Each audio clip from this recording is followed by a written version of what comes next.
Welcome to Mountain Health Today. This is the show where we explore the people, the stories, and the innovations that are shaping health in the Sierras. I'm Dr. Brian Evans, Chief Medical Officer of Tahoe Forest Health System. From everyday wellness to the latest advances in medicine, our goal is very simple. We want to give you clear, trusted information that helps you and your family live well. Today, we're going to be talking about gastroenterology, which is a fun word. We're going to find out what that is. It's everything from your mouth down to your stomach, into your intestines, and beyond. We're going to be diving into that and also talking about screening for colon cancer. So as usual, I need an expert who knows just about everything there is to know about gastroenterology, and I've got just the one. Dr. Jim Nachiondo is a board-certified gastroenterologist, and he's also our medical director of our GI program at Tahoe Forest. He works in Truckee and Incline, and we are very, very fortunate to have his expertise in our community. Dr. Nachiondo, welcome to the program. Thank you. Thank you so much for inviting me. Yeah, you bet. So let's talk a little bit about what a gastroenterologist is, because I'm not sure how many people are familiar with what that word even is, but you probably have a sense of it. And how do you explain that to the lay population? Yeah, sure. Well, so a gastroenterologist is a provider who's done specialized training in, as you mentioned, what I call the luminal GI tract. So, the esophagus, stomach, intestines, but also, we have a lot of breadth in our field. So the liver, the pancreas, those are under our umbrella too. So we provide continuity care in the clinics. And that's one of the most, amazing things about my job is the relationships that I develop with patients. And sometimes, 10, 15, 20 years, there are a lot of so-called GI conditions or liver conditions that require a lot of continuity. So, and then on the other hand, we do procedures and there's a lot of immediate gratification there. We get to diagnose conditions and sometimes fix conditions. Problem swallowing, diagnosing precancerous states and cancerous states. So, and then, we also handle patients with advanced liver disease and help decide when they might need referral to a transplant center and provide that pre-transplant and post-transplant care too. It's a really great field to be in. There's a lot going on in gastroenterology. I mean, I think people do sort of think about, it's the stuff where you eat and the food goes down and comes out and you're thinking about everything in between there. That's gastroenterology. But yeah, there's this thing called the liver and there's the gallbladder and the pancreas. So there's a lot going on and they're actually specialists in those areas as well, correct? Yeah. So I did a 3-year fellowship in gastroenterology and liver care in Oregon after, medical school and then an internal medicine, adult medicine residency. And some of my colleagues actually do even more training, like fellowships in inflammatory bowel disease, organ transplant, liver care, things like that. I like to consider myself kind of a garden variety gastroenterologist. I really enjoy caring for all the various conditions. I do have a particular interest in inflammatory bowel diseases, but a lot of opportunity to kind of sub-specialize, if you will. Yeah. Now, you said you trained up at Oregon, at OHSU, I believe, right? Which is a fantastic academic medical center, great place to get training. What brought you back into North Lake Tahoe? Sure. Yeah. Well, I'm from Northern Nevada, Winnemucca, if you know where that is. Nevada. Yeah. Oh, yeah. And, when I was finishing training around 2005, my parents were still living and they were in their 70s. So it was really family and home that brought me back. I wanted to be able to spend time with them. As becoming a physician takes, a lot of sacrifice and time spent with family and friends. So I was finally at a point where I could decide that I could be closer to them and to my siblings and nephews and nieces. And then growing up, I just loved the area. I loved skiing and hiking and all of the fun things we can do outdoors on the water and whatnot. So it was really a great opportunity for a professional fit and a personal fit to come back here. And this is a special place. And, I'm really lucky to care for the patients in our region. Yeah. And, so many people have that same draw to this community. We're really very fortunate. One of the things about gastroenterology, I don't think people are aware that you've got to do your training in internal medicine is after medical school. So 3 years of that, and then a whole separate fellowship in GI or gastroenterology. And it seems a little unique because gastroenterologists have this whole procedural element where there's a lot of time spent doing endoscopy or scopes. Tell us about that. Was that a draw for you? Is that something that actually makes the field more attractive to people who like to do procedures?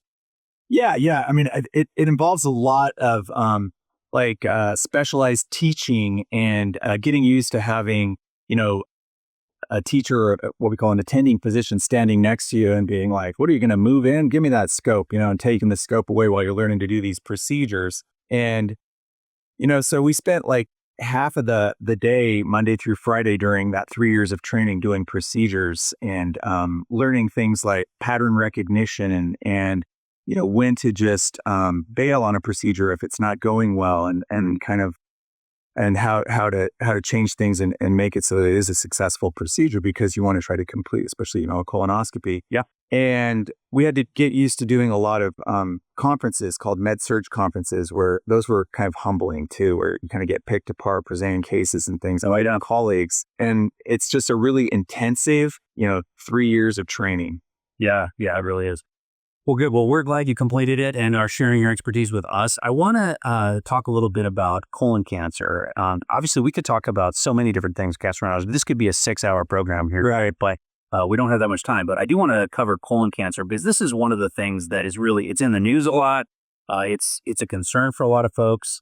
And for many people, it's the first sort of interaction they might have with a gastroenterologist where it's to talk about colon cancer. So first of all, where does gastroenterologist fit in with this? And what do you tell people about risk for colon cancer? How do you approach this with your patients?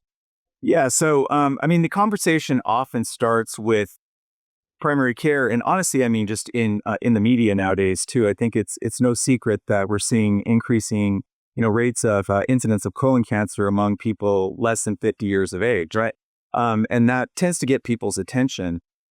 So we conduct colonoscopies. So when it comes to colon cancer screening, the current recommendation is to begin average risk screening at age 45 years.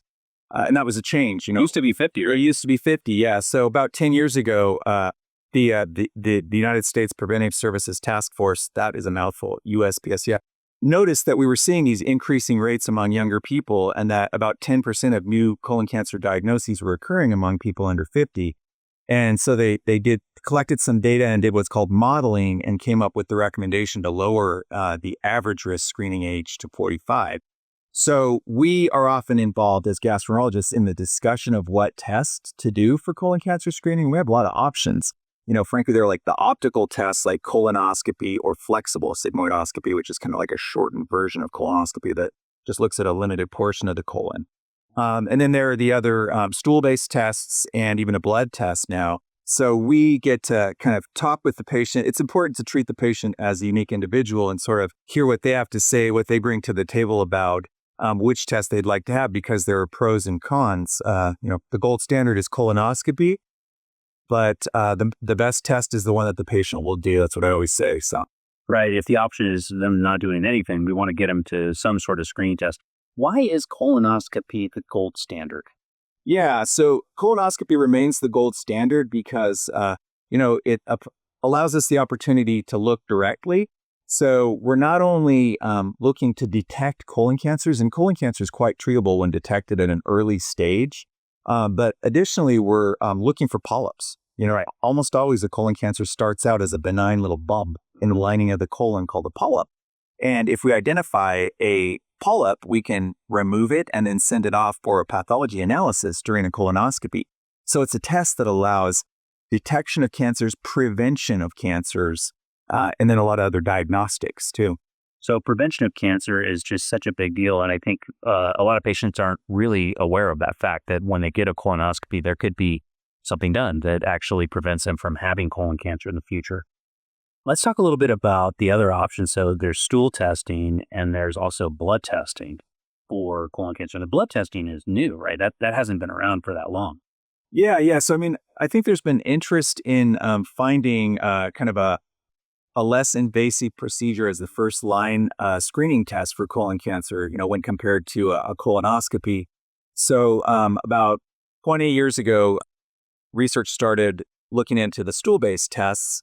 And then more recently, we've come around to looking for abnormal genetics, basically, in a blood test, which is just amazing. It blows my mind.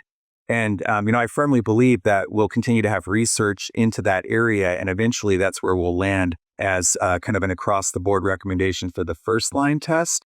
We're not quite there yet. When we're looking at tests in medicine, we talk about test performance characteristics like sensitivity and specificity. And that has to do with like, how well does it detect the thing you're looking for and how much can you trust a positive result, right? And so today, colonoscopy is still the preferred method based on those test performance characteristics. But we have to look at sort of risks of a procedure for an individual patient and just whether or not the patient's willing to go through with, a prep and a colonoscopy. Well, so you mentioned the prep. So what are the barriers? I mean, when you talk to patients who are somewhat reluctant, shall we say, to go to procedure, is it about the prep? Is it about the procedure? Is there fear? What's going on there that would be a barrier to folks? Yeah, honestly, I think the biggest barrier is fear of the prep. There's a reason I call it the coyote juice when I'm counseling patients and whatnot. So just to kind of summarize, so leading up to a colonoscopy, we ask patients to change their diet a little bit, starting about a week out. We try to get them to stop eating things like seeds and nuts and things that might make the procedure more difficult by, clogging up a scope, things like that. And then the day before, you have to be on a clear liquid diet. And so that's like Jell-O and broth and Gatorade. And that's about it. Right, fun. No fun. And then you drink this laxative prep that honestly tastes like the ocean. It's very, it's salty and for the most part, not pleasant. And you know what, happens after you drink that. So, patients don't love that part in general. Although I will be honest, once in a while, I have patients who say that wasn't bad, or I actually feel better after that. But with that being said, the prep has evolved and there's so much research into like trying to make it easier and not be such a barrier. Well, you're not sugarcoating it. Clearly, you're not trying to trick the patients into taking the prep. Let them know that it's not super fun. And how about the procedure itself?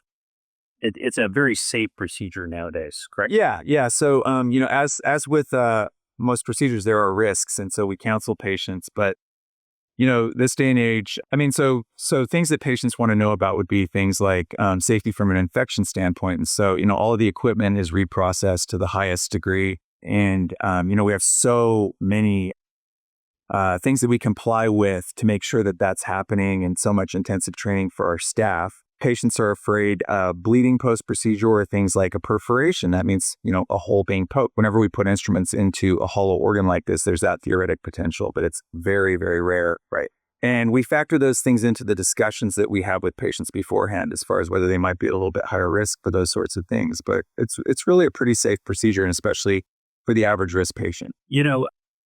Some folks might resist based on the fact that they feel fine. They don't have any symptoms. And you ever hear that? Like, hey, I feel great. I don't really see any reason to do a test like that. It seems like a big deal to come in and do all the prep when I'm feeling fine. My bowel movements are normal. What do you tell folks like that? Yeah, I hear that. I hear it from my brother. That's it. There he is. Yeah. So, if it ain't broke, don't fix it. Right. But that's not what a screening test is about. A screening test is for someone who does not have symptoms. We want to prevent something before, it manifests. So, I try to convince patients to be proactive in their healthcare. And I think there's kind of a push toward that. And again, especially knowing that, for reasons that we could have an entirely different show on, we're seeing more colon cancer amongst younger people, people that's getting people's attention. So, a screening test is for someone who does not have symptoms. That's the whole point. Yeah. Okay. And 45 for people who have, let's say, average risk, which would be just kind of out there in the population. Who needs to maybe think about getting one earlier? Are they people with a family history or what's going on there? Yeah, absolutely. So anyone who has a family history of colorectal cancer, and when I say colorectal cancer, I mean colon cancer, we kind of use the two terms interchangeably, but yeah. So anyone who has a family history, especially in a first-degree relative, a parent, brother, sister, or a child, that's really important to talk with your providers about starting a little bit earlier. And then anyone who has like long-term inflammatory bowel disease, like Crohn's disease or ulcerative colitis, and, that affects the colon, that long-term smoldering inflammation can be a risk factor for colon cancers too. Things like that. And there are other sort of familial syndromes, like Lynch syndrome or familial adenomatous polyposis. And patients want to talk with their providers about kind of altering when they start. And that's not average risk colon cancer screening at that point. It's high risk colon cancer screening. Right. Okay. Any way to prevent colon cancer? What should I be doing? What should our audience be doing to reduce their overall risk? Yeah, that's a great question. So, first of all, it's important to realize that, the older we get, the more chance there is that we're going to have these sort of like sporadic genetic changes in the DNA in our cells. So paying attention to how old you are and what the recommendations are, those things that we've been talking about. Yeah. In addition to that, what you want to do is you want to look at minimizing exposure to tobacco, alcohol, and then we now know that obesity can be a risk factor as well. It's an inflammatory state, things like that. Kind of sticking to a high fiber diet. I really like to push the high fiber diet. Fiber is your friend, I tell my patients. So aiming for whole grains, beans, nuts, fruits, vegetables in their diet. I talk with patients a lot about supplementing fiber as well. Yeah, all of those things. So the fiber just kind of helps sort of move things through. It really kind of cleans things out and just generally healthier. Okay. Yeah, absolutely. Helps prevent other conditions like diverticulitis that can happen in the colon too. Yeah, right on. So, on the internet, and by the way, when you start a sentence with on the internet, you're in for something. And so there's just all kinds of stuff out there, right? I mean, there's people are talking about gut health all the time. They're talking about, your gut biome, various things about how to have a healthy gut and not have a leaky gut. And so you must hear it all. And I'm curious, like, what do you tell people in terms of getting good information that is reliable and how to avoid misinformation? Yeah. Oh man. I mean, that's a pet peeve of mine. Like broad statements with a lot of confidence and little evidence are rarely helpful and sometimes harmful. So I find that, medical science tends to be more careful, thoughtful, and humble than social media. So, I approach it with an open mind. I know that social media is out there. I know that, influencers are out there, but I also know that we actually have studies now that show that the vast majority of like gut and liver health that's being espoused on the internet by influencers is completely wrong, So please don't take a beet cleanse hoping that you're going to, remove 10 or 12 pounds of waste from your body. You're probably just going to change the color of your urine and your stools and freak everyone out. So, right. Yeah. So again, take everything with a grain of salt. If a claim sounds miraculous or seems to provoke shame in you that you haven't started doing it yet, then be skeptical and talk with your providers about it. And, another thing is like, we're seeing more sort of liver inflammation and sometimes very dangerous liver inflammation from herbal use. So just be mindful that herbals are not entirely safe because they might be quote unquote natural. So understand that there can be trade-offs and that you should talk with your providers about use of herbals as well. Yeah. And some people are on the internet making a ton of money on these supplements or herbal stuff and really pushing it. So don't buy into that and you really think about the source of the information, absent whether there's profit there for them. So real quick, just red flags, any concerning symptoms you want people to think about and want to get help for right away? If they're having something, when should they call their doc? Yeah. I mean, we know our bodies better than anyone else. So the first thing is like any sort of change. If a patient comes to me and they've had any sort of change in their stool characteristics or frequency, I'm going to listen to that. The ones that we think of are going to be like unexplained weight loss, visible bleeding, whether it's, red blood in the stool or black stools, tarry stools, things like that, or anemia, new developmental anemia, particularly iron deficiency type of anemia, or, what we call early satiety, sort of getting full faster after eating a meal.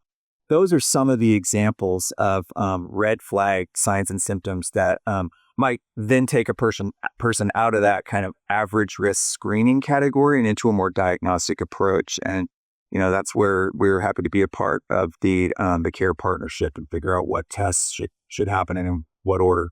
Yeah, I like that. We do know our bodies better than anybody. If we know something's kind of different, something's kind of weird, please come in, let us check you out, let Dr. Nachiondo have a look at you. That does wrap up our conversation today on Mountain Health Today. I really want to thank our guest, Dr. Jim Nachiondo. Great insights, really appreciate it. And thank you to the audience for spending part of your day with us. I'm Dr. Brian Evans, Chief Medical Officer of Tahoe Forest Health System. You can learn more about today's topic and find resources and services at tfhd.com. Until next time, take care of yourselves, each other, and stay healthy here in the mountains.